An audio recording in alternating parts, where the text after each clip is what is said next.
तो welcome back guys. ये हमारा दूसरा लेक्चर रहने वाला है एथिक्स के इस पूरे कॉम्प्रिहेंसिव फ्री कोर्स का। और इस लेक्चर में एक्चुअली वो तो पहले वाला तो इंट्रोडक्शन का एक लेक्चर था यार। तो इस लेक्चर में बेसिकली आपका एथिक्स का जो मेन कंटेंट है वो अभी शुरू होने वाला है। इसमें हम डिस्कस करेंगे थ्योरीज ऑफ एथिक्स के बारे में कि कौन कौन सी ऐसी थ्योरीज है। बेसिकली ये आपके यूपीएससी सिलेबस में मेंशन नहीं है ये चीज, लेकिन फिर भी सबसे पहले आपके लिए जानना जरूरी है कि कौन सी ऐसी चीजें हैं, कौन सी ऐसी थ्योरीज हैं जिनके बेसिस पे हम फ्यूचर में जब हम केस स्टडीज देखेंगे, हम उन केस स्टडीज में ये डिटरमाइन कर पाएंगे कि हाँ this particular action is ethical और this particular action might not be ethical according to this और दैट थ्योरी। तो थ्योरीज पढ़ना जरूरी है ताकि हम ये डिटरमाइन कर सकें कि अगर हम ये बात कह रहे हैं कि हमारा डिसीजन एथिकल डिसीजन है, इस सिचुएशन में हमारा डिसीजन बेस्ट डिसीजन है, तो उस बात को कहने के बेसिस क्या है, कौन सी थ्योरीज के बेसिस पे हम ये बात कह रहे हैं कि हमारा डिसीजन एथिकल है। तो इसके लिए हम थ्योरीज ऑफ एथिक्स सबसे पहले पढ़ते हैं और लेट अस स्टार्ट कि कौन कौन सी ऐसी थ्योरीज हैं एथिक्स में जिनके बेसिस पे हम डिटरमाइन कर सकें कि एथिकल है कोई चीज या नहीं। सो फर्स्ट ऑफ ऑल हमें जानना जरूरी है पर्पज ऑफ थ्योरीज, कि हम ये थ्योरीज क्यों पढ़ें, एथिक्स की थ्योरीज हम क्यों पढ़ें, ये इसका क्या रोल रहेगा हमारी आगे की स्टडी में।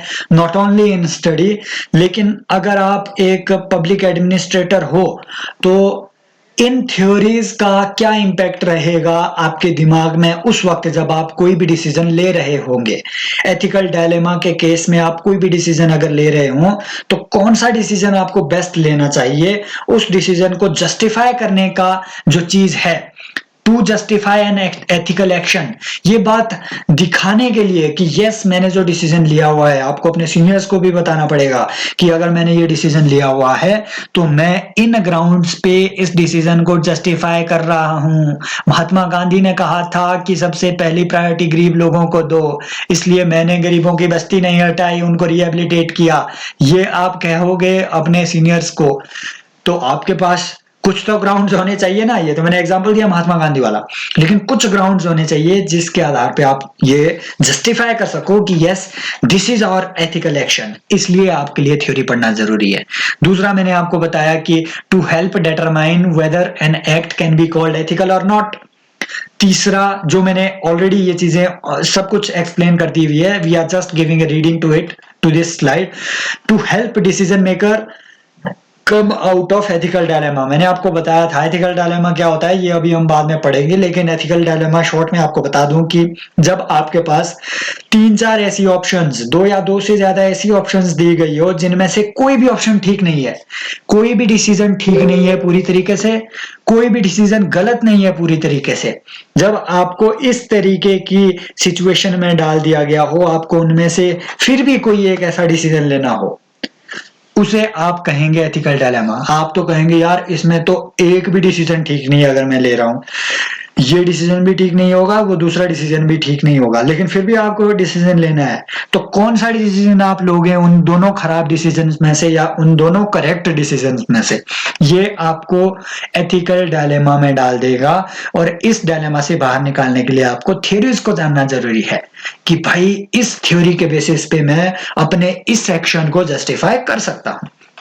ठीक है, to understand the evolution of ethics in human conduct, ये बड़ी फिलोसफिकल सी बात हो गई। आपको ये इतनी सारी चीजें जानने की जरूरत नहीं है, लेकिन क्लैरिटी होनी चाहिए कि थ्योरी का रोल क्या रहने वाला है आपके एग्जाम में, तो यहां आप ये थ्योरीज यूज कर सकते हैं। राइट, अब आते हैं थ्योरीज पे कि कौन कौन सी थ्योरीज हम यहाँ पढ़ेंगे। जो जो पीएसआईआर के स्टूडेंट होंगे उनके लिए ये सारी चीजें उतनी जरूरी तो सबके लिए है, लेकिन क्योंकि उन्होंने ऑलरेडी ये सारी चीजें पढ़ रखी होगी, यूटिलिटेरियनिज्म उन्होंने पढ़ा है, एग्जिस्टेंशियलिज्म उन्होंने पढ़ा हुआ है फेमिनिज्म में, फेमिनिस्ट एथिक्स उन्होंने पढ़ी हुई है फेमिनिज्म में, लीगलिस्ट थ्योरी उन्होंने पढ़ा हुआ है, एरिस्टोटल उन्होंने पढ़ा हुआ है, या फिर हॉब्स इन्होंने पढ़ा हुआ है कि हॉब्स कहता है कि law is an instrument of suppression, तो वो एक तरीके से सप्रेसिव थ्योरी ऑफ लॉ देता है। तो ये सारी चीजें पीएसआईआर ऑप्शनल के स्टूडेंट्स ने जरूर पढ़ी होगी कहीं ना कहीं, उनके लिए इजी है। लेकिन अगर आप पीएसआईआर ऑप्शनल के नहीं है और आपको ये सारी चीजें पता नहीं है यूटिलिटेरियनिज्म क्या है, तो आपके लिए ये लेक्चर बड़ा इंपॉर्टेंट है। ओके, और ये सारी चीजें आपकी एसए में भी काम आएगी। आप ये सारी वहां पे घुसियां घुसियां पेल सकते हो कि हाँ भाई ये इसमें गलत है, यूटिलिटेरियनिज्म के बेसिस पे ये गलत होगा, ये सही होगा।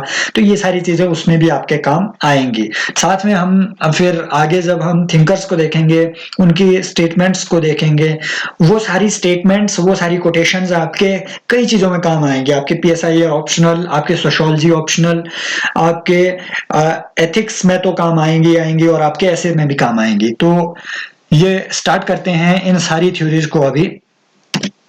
सबसे पहले यूटिलिटेरियन एथिक्स। बेसिकली यूटिलिटेरियनिज्म क्या कहता है? जेरेमी बेंथम इसका मेन थिंकर है, जो कि जरूरी नहीं है, उतना जरूरी नहीं है एथिक्स के लिहाज से आपको ये याद रखना नाम, लेकिन फिर भी याद रख लेना चाहिए जेरेमी बेंथम, नहीं तो नाराज हो जाएगा भाई। तो बेसिकली यूटिलिटेरियनिज्म की फिलॉसफी क्या है कि यूटिलिटेरियनिज्म कहता है कि a human action can be declared ethical if it is doing good for the greatest number of people. अगर ये सबसे ज्यादा लोगों के लिए, मान लो अगर 10 लोग आपको दिए गए हैं, आपको इन 10 लोगों के लिए डिसीजन लेना है, और आप कोई ऐसा डिसीजन लेते हो जो 10 में से 8 लोगों के बेनिफिट में है, 8 लोगों के बेनिफिट में है, 2 के बेनिफिट में भले ही नहीं है, तो यूटिलिटेरियंस के पर्सपेक्टिव से आपका ये डिसीजन एथिकल होगा। क्यों? क्योंकि ग्रेटेस्ट नंबर ऑफ पीपल के लिए ये बेनिफिशियल है, ग्रेटेस्ट नंबर ऑफ पीपल के लिए ये जस्टिस ला रहा है। सो यूटिलिटेरियन पर्सपेक्टिव, आप इसमें कहीं भी एथिकल डायलेमा में अगर आप जाते हो और आपको कहा जाए कि इन दोनों ऑप्शन में से आप कौन सा चूज करोगे, तो आप ये चीजें वहां जस्टिफाई कर सकते हो कि यस, अगर मैं 100 लोगों को रिहेबिलिटेट करता हूं डैम से, लेकिन डैम कंस्ट्रक्ट करवाने का फायदा ये होगा कि 10 लाख लोगों के लिए बिजली उपलब्ध होगी उस एरिया में, तो 100 लोगों को रिहेबिलिटेट करने और 100 लोगों को वहां से निकाल कर दूसरी जगह बसाने में कोई हानि नहीं है यूटिलिटेरियंस के हिसाब से। तो यही है यूटिलिटेरियनिज्म बेसिकली, कि सबसे ज्यादा लोगों को आप जस्टिस दो, ये कहता है आपका यूटिलिटेरियनिज्म। और इस पर्सपेक्टिव को आप कहीं पे भी आंसर में यूज कर सकते हो। बेसिकली आपसे पूछा यही जाएगा, एक डायलेमा दिया जाएगा, 2 डिसीजंस आपके सामने रखे होंगे कि इनमें से एक आपको कोई डिसीजन लेना है। क्या आपको डैम बनवाना है उस रिवर पे? बनवाते हैं तो आपको 100 लोग वहां से शिफ्ट करने पड़ेंगे, नहीं बनवाते हैं तो 1 लाख लोगों को हानि होगी, उनको अच्छी बिजली नहीं मिल पाएगी। तो यूटिलिटेरियनिज्म वहां आप लगा सकते हो और बोल सकते हो कि इस पर्सपेक्टिव से मेरा ये डिसीजन सही है कि yes, dam should be constructed, और जो बाकी 100 लोग हैं उनको रिहेबिलिटेट किया जा सकता है, राइट। तो बेसिकली यूटिलिटेरियनिज्म यही है। पॉजिटिव मैंने आपको बताया कि happiness and good for the majority. Positive यही है कि मेजॉरिटी लोग इसमें खुश रहते हैं। नेगेटिव है कि टेंड्स टू प्रमोट मेजॉरिटेरियनिज्म, कि भाई मेजॉरिटी की वॉइस, उन 1 लाख लोगों के इंटरेस्ट को थोप दिया गया 100 लोगों पर, 100 ट्राइबल्स पे जो नहीं छोड़ना चाहते थे अपनी जगह, लेकिन फिर भी उन्हें फोर्स किया गया जगह छोड़ने के लिए। क्यों? क्योंकि एक डैम बनवाया जा रहा था ताकि 1 लाख लोगों को बिजली पहुंचाई जाए। तो ये तो नेगेटिव बात हो गई, लेकिन फिर भी नेगेटिव पॉजिटिव हर चीज के रहेंगे। आपको बस यूटिलिटेरियनिज्म का यूज करना है अपनी केस स्टडीज में, और ये आपकी पहली फिलॉसफी, पहली theory of ethics complete. Okay, समझ आ गया होगा तो ठीक, नहीं आ गया होगा तो एक बार फिर से रीकैप करके देखना, आई प्रॉमिस आपको समझ आ जाएगा। Next, existentialism. एग्जिस्टेंशियलिज्म के ये जो थिंकर है जीन पॉल सार्त्रे साहब, मैं इसको ऐसे प्रोनाउंस करता हूं, मुझे नहीं पता आपकी प्रोनाउंसिएशन कैसे होती है। तो जीन पॉल सार्त्रे इसके मेन थिंकर हैं, और you should at least remember this name, क्योंकि एथिक्स में बहुत ज्यादा मेंशन आता है ऐसे लोगों का। जेरेमी बेंथम का भी आपको नाम याद रखना चाहिए वैसे। तो एग्जिस्टेंशियलिज्म बेसिकली क्या कहता है? जिन्होंने फेमिनिज्म पढ़ा होगा उन्होंने एग्जिस्टेंशियलिज्म की भी बात की होगी, उन्होंने एग्जिस्टेंशियलिज्म को भी पढ़ा होगा। तो एग्जिस्टेंशियलिज्म क्या कहता है कि existence is prior to essence. Feminism में इस स्टेटमेंट को कैसे वो यूज करते हैं फेमिनिस्ट कहते हैं कि भाई ठीक है, अगर वुमेन की एसेंस ये है, अगर वुमेन की एसेंस ये है कि हाँ महिलाएं कमजोर हैं, मान लो फिजिकली वो कमजोर है, अगर वुमेन की एसेंस ये है, एसेंस माने उनके फीचर्स क्या है, कैरेक्टरिस्टिक्स क्या है, अगर वुमेन के एक कैरेक्टरिस्टिक्स ये है कि हिस्टोरिकली उनको सप्रेस किया गया है, वो उतनी नॉलेज अभी तक गेन नहीं कर पाए हैं, मान लो आप ये सारी बातें ठीक कह रहे हो, लेकिन फिर भी वुमेन को उतना ही राइट मिलना चाहिए जितना मैन को। क्यों? क्योंकि वो एग्जिस्ट करती है। ये फेमिनिज्म में इस तरीके से एग्जिस्टेंशियलिज्म का यूज किया जाता है। बेसिकली एग्जिस्टेंशियलिस्ट्स क्या कहते हैं कि हर वो चीज जो एग्जिस्टेंस में है उनका एक महत्व है, इसलिए उनको हर उस चीज को जो इस दुनिया में एग्जिस्ट करती है उनको महत्व दिया जाना चाहिए, उन चीजों को, ना कि उनके कैरेक्टरिस्टिक्स को, ना कि उसकी एसेंस को महत्व दिया जाना चाहिए। इसके हम दो मीनिंग्स यहां पे निकाल सकते हैं कि action is ethical which upholds human existence. अगर एग्जिस्टेंशियलिज्म का यूज आप एथिकल एक्शन को डिटरमाइन करने के लिए करोगे तो आप कैसे करोगे? आप कहोगे कि भाई वो ह्यूमन एक्शन एथिकल होगा, that human action would be ethical, जो कि इंसानों की एग्जिस्टेंस को बरकरार रखने के लिए महत्वपूर्ण है। आपका वो एक्शन क्या कहते हैं, एथिकल होगा, जो इंसानों की एग्जिस्टेंस को बनाए रखेगा। फॉर एग्जाम्पल, अगर आप इंसानों की एग्जिस्टेंस बनाए रखना चाहते हैं तो ग्लोबल वार्मिंग कम करनी पड़ेगी।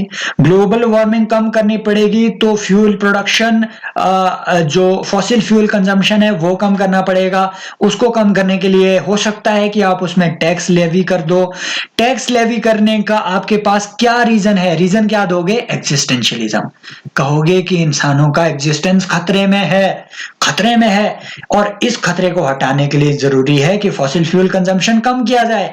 इसलिए एग्जिस्टेंशियलिस्ट के अनुसार अगर आप फॉसिल फ्यूल्स पे अपना टैक्स बढ़ा देते हो तो आप उसको जस्टिफाई कर सकते हो उस एक्शन को। ये हुआ पहला मीनिंग एग्जिस्टेंशियलिज्म का। दूसरा कि all philosophies of ethics must start and and with what exists in the world and not with what is essence of that thing. Essence का मतलब है कि उसके फीचर्स क्या है, उसका पर्पस क्या है उस चीज का। किसी पत्थर के फीचर क्या है, ये हुआ उसका एसेंस। लेकिन पत्थर एग्जिस्ट करता है, ये हुआ इसका एग्जिस्टेंस, ये हुआ उसका एग्जिस्टेंशियलिज्म का थॉट। एग्जिस्टेंशियलिज्म बोलते हैं कि पत्थर महत्वपूर्ण है, किसी रोड पे पत्थर पड़ा हुआ है, वो पत्थर महत्वपूर्ण है, उसको हटाना महत्वपूर्ण है, उसकी एग्जिस्टेंस महत्वपूर्ण है। ये बात ना देखो कि पत्थर कितना लंबा है, कितना चौड़ा है, उसका हटाना महत्वपूर्ण है, उसकी एग्जिस्टेंस महत्वपूर्ण है। यही है एग्जिस्टेंशियलिज्म बेसिकली। आपने एथिक्स के नजरिए से बस ये बात याद रखनी है कि जीन पॉल सार्त्रे के अनुसार हर वो बात सही होगी जो ह्यूमन एग्जिस्टेंस को बनाए रखेगा, जो ह्यूमन की एग्जिस्टेंस को रिस्पेक्ट करेगा, जो वुमेन की एग्जिस्टेंस को रिस्पेक्ट करेगा। हर उस चीज को आप किनारे कर दो, हर उस थॉट को आप किनारे कर दो कि भाई वुमेन कमजोर है, फिजिकली वीक है, ये सारी चीजें इनको अलग कर दो। महत्वपूर्ण क्या है? इंपॉर्टेंट इज कि women exist in this world and hence they should be respected. Humans exist in this world, hence they should be respected. Nature exists in this world, hence nature should be respected. तो existentialism basically ये है। समझ आया तो ठीक, नहीं आया तो फिर से रिकैप कर लेना। आई प्रॉमिस आपको समझ आ जाएगा। नेक्स्ट है फेमिनिस्ट एथिक्स। बेसिकली वही चीज जो मैंने आपको कही। फेमिनिज्म क्या कहता है? फेमिनिज्म वाले बोलते क्या है? सारे तो यही बोलते हैं। ये अप्रोच क्या कहती है फेमिनिज्म की?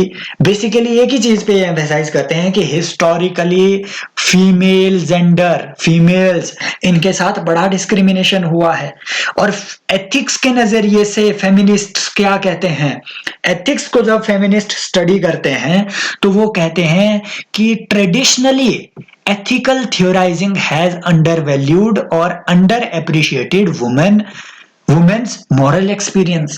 ये क्या कहते हैं कि इन्होंने इंसानों पे तो जोर दिया, एथिकल थ्योरीज ने जो ट्रेडिशनली डेवलप हुई है, जो आपके एरिस्टोटल से लेके, प्लेटो से लेके, आपके आपके महात्मा गांधी तक, हालांकि ये तो काफी नए हैं, लेकिन एरिस्टोटल, प्लेटो, हॉब्स, लॉक, रूसो, इन सारे लोगों ने अपने अपने जो एथिकल पर्सपेक्टिव दिए हैं, उसमें महिलाओं का तो कोई रोल है ही नहीं। तो ये क्या कहते हैं कि हर वो काम एथिकल होगा, हर वो काम एथिकल होगा जो महिलाओं को सिग्निफिकेंट प्लेस में रखेगा, जो महिलाओं को सेंटर में रखेगा, हर वो काम आपका एथिकल होगा। फेमिनिस्ट एथिक्स यही कहता है। बेसिकली फेमिनिज्म का जो सबसे जनक जिसे माना जाता है वो है ये मैरी वॉलस्टोनक्राफ्ट। इन्होंने ये बुक लिखी थी, vindication of the rights of women. तो काफी इंपॉर्टेंट है, पीएसआई और ऑप्शनल वाले जानते होंगे, जो बाकी नहीं है उनको उतना जरूरी नहीं है जानना। लेकिन मैरी वॉलस्टोनक्राफ्ट, जिन्हें कि कहा जाता है फेमिनिज्म का जनक, आपको ये नाम जरूर याद रखना चाहिए। सोशियोलॉजी वालों को भी इस बारे में पता होगा। तो फेमिनिस्ट एथिक्स भी आपका क्लियर। नेक्स्ट थ्योरी पे आते हैं। नेक्स्ट थ्योरी, बेसिकली हम थ्योरी क्यों पढ़ रहे हैं, भूलना मत, हम थ्योरी इसलिए पढ़ रहे हैं ताकि हम डिटरमाइन कर सके कि जब हम कोई डिसीजन लेंगे तो हम ये डिटरमाइन कर सके कि वो डिसीजन एथिकल है या नहीं है। एथिकल है या नहीं है, फेमिनिस्ट एथिक्स के अनुसार वो एथिकल होगा अगर वो महिलाओं को रिस्पेक्ट करे। एग्जिस्टेंशियलिज्म के अनुसार वो एथिकल होगा सिर्फ तभी अगर वो ह्यूमन एग्जिस्टेंस को रिस्पेक्ट करे। यूटिलिटेरियंस के अनुसार वो एथिकल होगा अगर वो मैक्सिमम लोगों को जस्टिस दे। अब हम पढ़ेंगे लीगलिस्ट थ्योरी। लीगलिस्ट थ्योरी बड़ी सिंपल है। लीगलिस्ट थ्योरी क्या कहेगी, जैसे एग्जिस्टेंशियलिज्म कहता था कि एक्शन एथिकल है अगर आप ह्यूमन एग्जिस्टेंस को बनाए रखने में उस आपके एक्शन से कारगर साबित होता है। अगर वो आपका एक्शन ह्यूमन एग्जिस्टेंस को बनाए रखेगा तो वो एथिकल एक्शन होगा। सिमिलरली लीगल थ्योरी क्या कहेगी, लीगल थ्योरी कहेगी कि अगर आपका एक्शन लॉ को फॉलो करता है, कानून को फॉलो करता है, तो वो एथिकल है। बस इतना, ज्यादा आपको नहीं पढ़ना है। अगर आपका कोई भी एक्शन कानून को, संविधान का सम्मान करता है, तो वो एथिकल है। इसमें लीगलिस्ट इस बात पे ध्यान देते ही नहीं है कि आपका एक्शन किसी के बेनिफिट में है या नहीं है, बस सिर्फ इसलिए कि अगर वो आपकी कानून की पालना करता है तो वो एथिकल होगा लीगलिस्ट थ्योरी के अनुसार। फॉर एग्जाम्पल, अगर मैं आपको एग्जाम्पल दूं कि अगर एक 80 साल का बुढ़ा, अगर एक 80 साल के बुजुर्ग को अपना इनकम टैक्स पे करना है और उसके इनकम टैक्स के जो रिटर्न फाइल किए जाते हैं, रिटर्न का मतलब जो वो अपना, जो भी वो उसका परफॉर्मा और फॉर्मा बनाएगा कि मेरी इनकम यहाँ से, एक्सपेंडिचर यहाँ से है, अगर उस रिटर्न में कुछ दिक्कतें उसने आई है, टेक्निकल दिक्कतें उसने उसमें डाल दी है, कुछ गलत उसने रिटर्न फाइल कर दिए हुए हैं, और वो टेक्निकल दिक्कतें कुछ ऐसी है जिनका उसके इनकम टैक्स, वो कितना इनकम टैक्स भरेगा उससे कोई लेना देना नहीं है, लेकिन फिर भी वो टेक्निकल खामियां हैं जिसको करेक्ट करना जरूरी है। अगर आप उस बूढ़े आदमी को कहो, 80 साल के बूढ़े को, कि मेरे ऑफिस आओ और एक बार फिर से इसको करेक्ट भरो, तो लीगलिस्ट थ्योरी के अनुसार वो सही होगा। क्यों? क्योंकि लॉ जस्टिफाइज योर एक्शन। लेकिन क्या मॉरली वो ठीक है? नहीं भाई, 80 साल का बुढ़ा कहां आएगा आपके ऑफिस में, मॉरली वो करेक्ट नहीं है। लीगलिस्ट के अनुसार वो करेक्ट है क्योंकि आप लॉ फॉलो कर रहे हो। तो इस तरीके से आप लीगलिस्ट थ्योरी का भी यूज कर सकते हो किसी भी केस स्टडी में। ठीक है, ये एक केस स्टडी ही होगी जो मैंने आपको बुजुर्ग का एग्जांपल दिया, ये भी एक केस स्टडी है। ड्रॉबैक क्या है इस थ्योरी की कि less chances to reform the existing law. Basically सही बात है, जो आपको कानून दिया हुआ है आप अंधा होकर उसका पालन कर रहे हो, तो कोई भी चांस है ही नहीं कि आप उस लॉ को रिफॉर्म करने के बारे में सोचो भी। क्यों? क्योंकि आप अंधे होके उस कानून को फॉलो कर रहे हो। ये ड्रॉबैक है। लेकिन इसका पॉजिटिव है कि ये रूल ऑफ लॉ जो कि एवी डाइसी ने प्रपोज किया था, रूल ऑफ लॉ को ये अपहोल्ड करेगा। ठीक है, तो ये इसका पॉजिटिव है। नेक्स्ट थ्योरी आती है जस्टिस बेस्ड अप्रोच। सिंपल वही कि अगर आपके एक्शन से हर स्टेक होल्डर को जस्टिस मिल रहा है, किसी केस स्टडी में स्टेक होल्डर क्या होते हैं? फॉर एग्जाम्पल कहीं पे अगर बाढ़ आ गई, तूफान आ गया, तो वहां स्टेक होल्डर कौन हो, और आपको रेस्क्यू करना है डीसी होने के नाते, तो स्टेक होल्डर कौन होंगे? एक आप वहां के डीसी, एक हो गए वो लोग जो रेस्क्यू किए जाने हैं, एक हो गई आपकी सरकार जिसने रिस्पॉन्स देना है जनता को कि हाँ हमने ऐसे ये रेस्क्यू किया। गवर्नमेंट तो रिस्पॉन्सिबल है।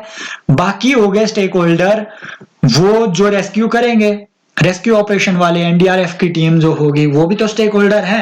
अब मान लो भयंकर बाढ़ इतनी भयंकर है कि एनडीआरएफ की टीम के वहां पे मरने के चांसेस है, एनडीआरएफ की टीम ही वापस नहीं आ सकती है, तो वो भी तो वहां पे, ये हुआ एथिकल डायलेमा कि आप एनडीआरएफ की टीम को वहां भेजोगे या नहीं। इतनी ज्यादा बाढ़ है तो आप क्या डिजास्टर रेस्क्यू की टीम को वहां भेजोगे या नहीं? तो यहां आपकी अप्रोच वो काम आएगी, यहां आपकी ये सारी थ्योरीज काम आएगी कि लॉ के अनुसार, डिजास्टर मैनेजमेंट एक्ट के अनुसार आप बाध्य हैं कि आप एनडीआरएफ की टीम भेजो, तो लीगलिस्ट थ्योरी के अनुसार आपको टीम भेजनी पड़ेगी। एग्जिस्टेंशियलिस्ट थ्योरी के अनुसार आप डायलेमा में रहोगे। क्यों? क्योंकि उन एनडीआरएफ की टीम का एग्जिस्टेंस भी खतरे में है और उनका एग्जिस्टेंस भी खतरे में है जिनको आपने रेस्क्यू करना है। यूटिलिटेरियंस के अनुसार आप उनको भेजोगे। क्यों? क्योंकि एक एनडीआरएफ की टीम, भले ही टीम चली जाए, 70 लोगों की टीम चली जाए, बट वो रेस्क्यू तो कर लेंगे ना। रेस्क्यू 10,000 लोगों को कर लेंगे, 70 लोगों की जान भी उसमें जा सकती है, 10 लोगों की जान भी उसमें जा सकती है। तो जस्टिस बेस्ड अप्रोच कहता है कि जितने भी ये स्टेक होल्डर्स हैं, अगर इन सभी को आप जस्टिस दे पा रहे हो, खुद को भी जस्टिस दे पा रहे हो अपने किसी एक्शन से, तो वो आपका एक्शन सही होगा, एथिकल होगा। किन किनों ने आप लोग होल्ड किया हुआ है? एरिस्टोटल है, एरिस्टोटल ने तो जस्टिस की अपनी जो थ्योरी दी, जो उसने अपना कहा कि भाई जो रिपब्लिक होना चाहिए वो किस तरीके का होना चाहिए, जो राजा होना चाहिए वो कैसे इलेक्टेड होना चाहिए, एब्सोल्यूटिस्ट काइंड ऑफ उसने एक स्टेट प्रपोज किया था, है ना। और जस्टिस कैसे मिलेगा, ये सारी चीजें उसने वहां पे कही है। प्लेटो के अनुसार जस्टिस कब मिलेगा? जब एक फिलोसोफर आदमी किंग बनेगा। जॉन रॉल्स का जो डिस्ट्रीब्यूटिव जस्टिस है वो कैसा है कि जब आप चीजों का डिस्ट्रीब्यूशन इक्विटेबली करोगे इंसान की कैपेसिटी और नीड के अनुसार, और अमर्त्य सेन भी कुछ ऐसा ही कहेगा, इक्वलिटी पे इन दोनों का फोकस है, तो आप जस्टिस ला पाओगे। तो जस्टिस बेस्ड अप्रोच भी डिटरमाइन करने में हेल्प करती है आपको कि कोई एक्शन आपका मॉरल एक्शन है, एथिकल एक्शन है या नहीं है। नेक्स्ट आते हैं रिलीजियस एथिक्स। सिमिलरली ये भी वैसा है, सिंपल है कि अगर आपका धर्म आपको कहता है कि ये एक्शन, अगर ये डिसीजन अगर आप लोगे तो धर्म के हिसाब से वो सही होगा, तो धर्म के, अगर आप 3 तलाक, अगर इस्लाम 3 तलाक को जस्टिफाई करता है और आपको क्वेश्चन दिया जाता है कि क्या 3 तलाक एथिकल है या नहीं है, तो रिलीजियस थ्योरी के अनुसार वो एथिकल होगा, यूटिलिटेरियन थ्योरी के अनुसार नहीं होगा, ह्यूमनिस्ट एथिक्स के अनुसार नहीं होगा, इंडिविजुअलिस्ट एथिक्स के अनुसार नहीं होगा, लेकिन रिलीजियस थ्योरी के अनुसार होगा। क्यों? क्योंकि आपको बता दिया गया है कि इस्लाम जस्टिफाइज ट्रिपल तलाक।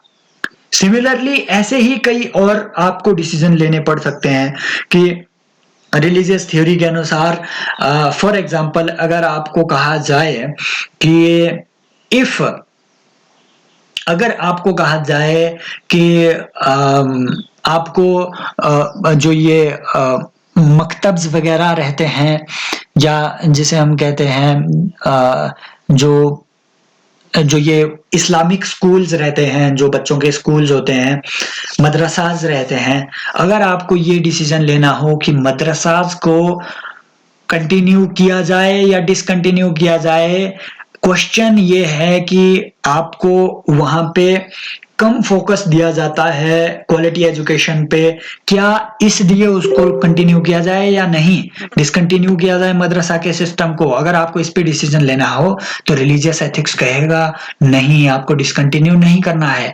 Why? Because Islam religion it promotes madrasa system. तो रिलीजियस एथिक्स कहता है कि if you are taking some action that can be justified by the religion, by the principles of the religion, then that action can be called as ethical action, virtuous action. Okay, next ideological ethics. Similarly simply अगर आपकी ideology कोई चीज को permit करती है और कहती है कि यस ये एथिकल एक्शन है, तो आप वो एक्शन ले सकते हो।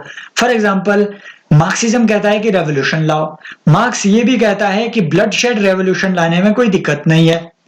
तो रेवोल्यूशन लाने के लिए कत्ल किया जाए, अगर आपके सामने ये क्वेश्चन रखा गया हो, तो माओवाद और मार्क्सवाद के अनुसार वो काम सही होगा। Why? Because revolution is supposed to be bloodshed according to Marxists. I am not, मैं यहां न्यू मार्क्सिस्ट को इंक्लूड नहीं कर रहा हूं, मैं ओरिजिनल मार्क्स को यहां पे इंक्लूड कर रहा हूं। मार्क्सिस्ट ये अलाउ करते हैं कि revolution can be bloodshed revolution, तो मार्क्सिस्ट के अनुसार तो वो एथिकल होगा एक्शन। मॉरल भले ही ना हो उनके अनुसार भी, मॉरलिटी और एथिक्स में डिफरेंस है, वो हम अभी पढ़ेंगे, लेकिन क्या वो एथिकल है या नहीं है, सिर्फ एथिकल है या नहीं है, प्रिंसिपल्स पे वो एम्फेसाइज करता है आपका एक्शन या नहीं है, उन प्रिंसिपल्स के अनुसार वो सही है या नहीं है, बस इस बेसिस पे आप कह सकोगे कि मार्क्सिज्म के अनुसार रेवोल्यूशन लाते लाते अगर आप किसी का कत्ल भी कर दो तो वो भी जस्टिफाइड है, राइट। इसके साथ हमारा आई थिंक यस ये चैप्टर हमारा कंप्लीट होता है। आगे हम पढ़ेंगे कंट्रीब्यूशन ऑफ मॉरल थिंकर्स, कि जैसे प्लेटो हो गया, अरिस्टोटल हो गया, आपका सोक्रेट्स हो गया, महात्मा गांधी हो गए, और बाकी जितने भी मॉरल थिंकर्स रहे हैं, इन सारे लोगों का क्या कंट्रीब्यूशन रहा है। तो बने रहिए हमारे साथ, सब्सक्राइब कीजिए गाइस।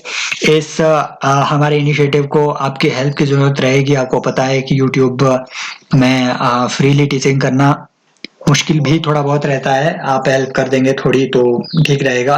शेयर कीजिए उन लोगों के साथ, अपने फ्रेंड्स के साथ जिनको जरूरत है ऐसे इनिशिएटिव की। बाकी मिलते हैं नेक्स्ट लेक्चर में। Thank you so much.